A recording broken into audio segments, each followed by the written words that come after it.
மச்சான் நம்ம கடை வேலைக்கு 10 நாளைக்கு மட்டும் ஆள் வேணும்னு சொல்லி கேட்டுருந்தாடா. நீ கூட உன் மச்சான்ட்ட பேச சொல்றேன்னு சொன்னீங்க. என்னடா சொன்னா? வெறும் 10 நாள் தான் மச்சான், அதுக்கப்புறம் கூட நானே பாத்துப்பேன்.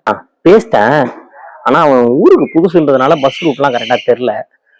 ஆனா வண்டி இருந்ததுன்னா கரெக்டா இருக்கும். இப்ப என் வண்டியுமே வேலைக்கு தேவைப்படும். சரி, நீ என் வண்டி வேணா எடுத்துக்க சொல்றா. நான் கூட ஆபீஸுக்கு பஸ்ல போய்க்கிறேன். ரொம்ப எமர்ஜென்சியா தேவைப்படுதா, கொஞ்சம் நாளைக்கே வர சொல்லண்டா.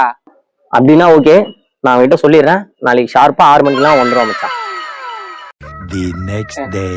ஏய், எவ்வளவு மாட்டா உனக்கு போன் பண்றது? ஏன் எடுக்க மாட்டற போனா? ஏன் என்னாச்சு? என்ன ஆச்சா? உன் மச்சான் வீட்டுல போய் வண்டி எடுத்திருக்கான். இப்ப வரைக்கும் கடைக்கு போல. நான் ஆபீஸ்ல இருந்து ஸ்ட்ரைட்டா ஓடி வரேன். எங்க இருக்கான் முதல்ல அவன்? அவன் அப்ப கிளம்புறேன் நானடா. இரு, போன் பண்ணி பாக்குறேன்.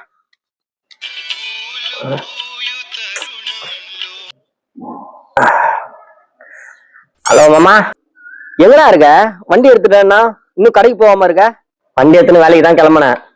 பரவாயில்ல, என் ஆள் கால் பண்ணான். ஒரு மாதிரி டிப்ரெஷனா பேசினான்.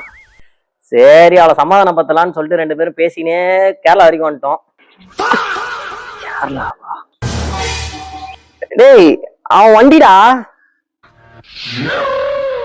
ஒரு வாரம் கழிச்சு குத்துக்கலாம் மாமா. தேங்க்ஸ் மாமா. டேய், நீ முடியாதுன்னு சொல்லியிருந்தா கூட நான் வெளில ஆள் வச்சு ஏதாவது பண்ணியிருப்பேன்டா.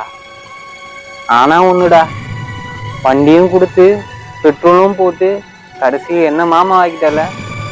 நல்லா இருப்பாடா நீ.